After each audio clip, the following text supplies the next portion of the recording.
Hi friends, welcome to rishis Telugu stories. ఎవరైనా మన ఛానల్ని కనుక సబ్స్క్రైబ్ చేసుకొని వాళ్ళు ఉంటే ప్లీజ్ సబ్స్క్రైబ్ చేసుకోండి ఫ్రెండ్స్.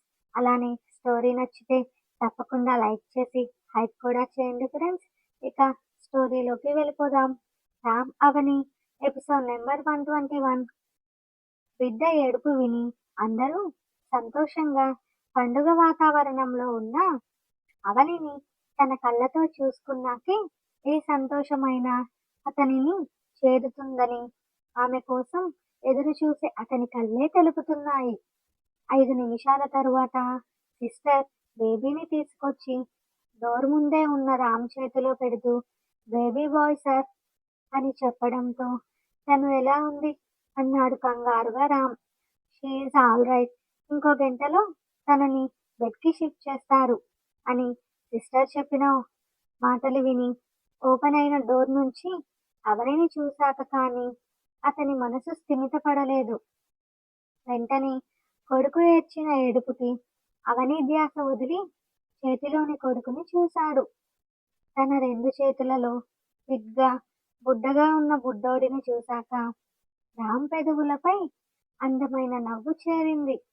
అప్పటికే తన చుట్టుముట్టిన తన వాళ్ళు బేబీని ఇవ్వమంటున్నా బేబీని తన గుండెలకి హత్తుకున్నాడు రామ్ భావోద్వేగంతో.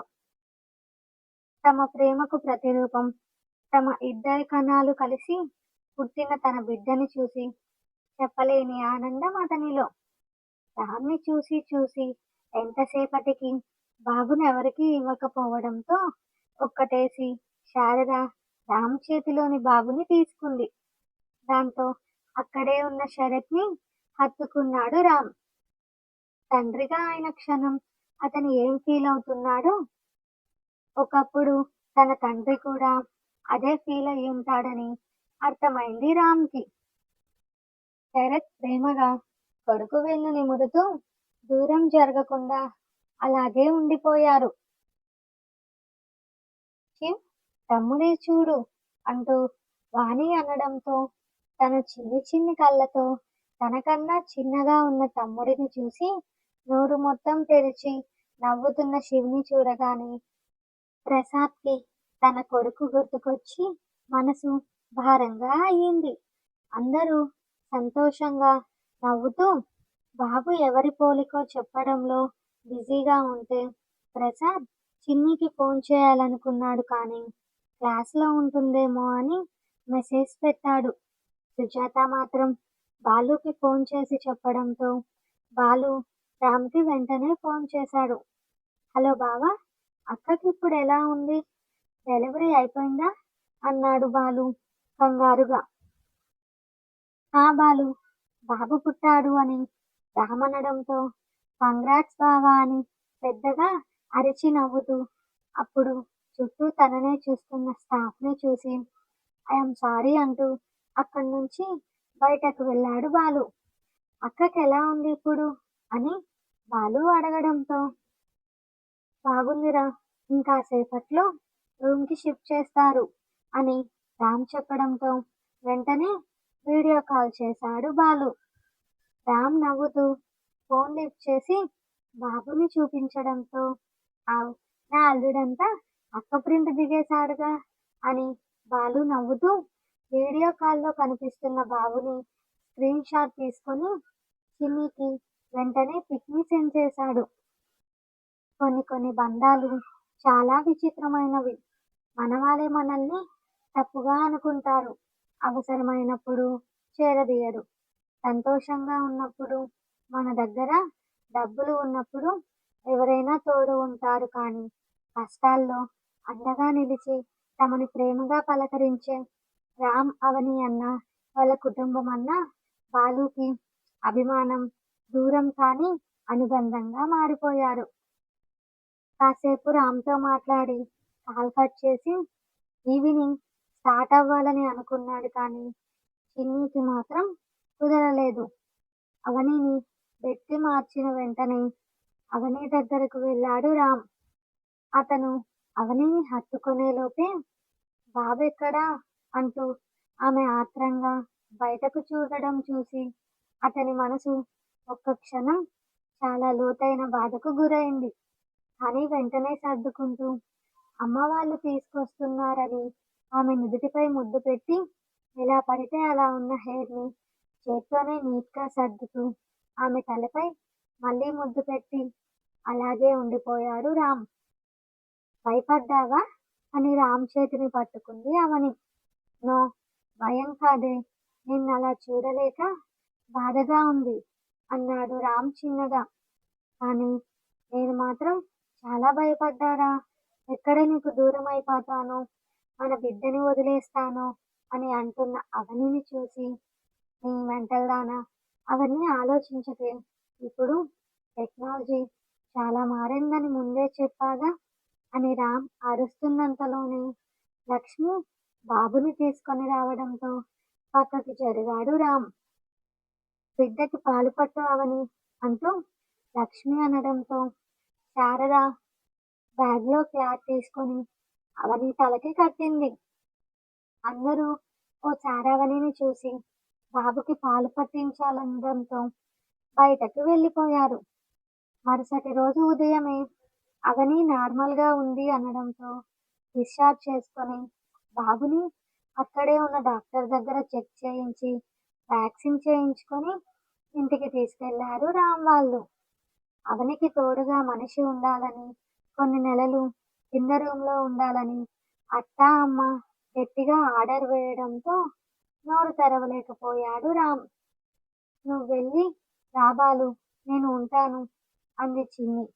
తనకి వెళ్ళాలని ఉన్న చిన్నీని ఒంటరిగా వదిలి వెళ్ళడం ఇష్టం లేక, వద్దులే, నెక్స్ట్ వీక్నే ఇద్దరం వెళదాం అని బాలు అనడంతో 2 రోజుల తర్వాత ఫోన్ చేసిన రామ్, మళ్ళీ ఢిల్లీ నుంచి ఇంత దూరం అవసరమా, 21వ రోజు బాగుందని ఆ రోజే పేరు పెడుతున్నాం, అప్పుడు రా, మళ్ళీ ఇప్పుడొచ్చి మళ్ళీ 10 రోజులకి వచ్చి వెళ్ళడం కన్నా ఒకేసారి 2 రోజులుండు అని రామనడంతో బాలుకి కూడా అదే కరెక్ట్ అనిపించింది.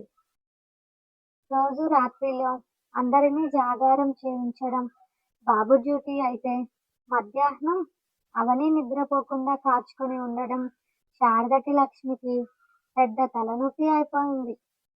వాళ్ళు పెడుతున్న ఫుడ్కి అవనికి నోరు మొత్తం వెల్లుల్లి వాసన తప్ప ఇంకేం రాకపోవడంతో తిండి తిననని మారం చేసేదవని.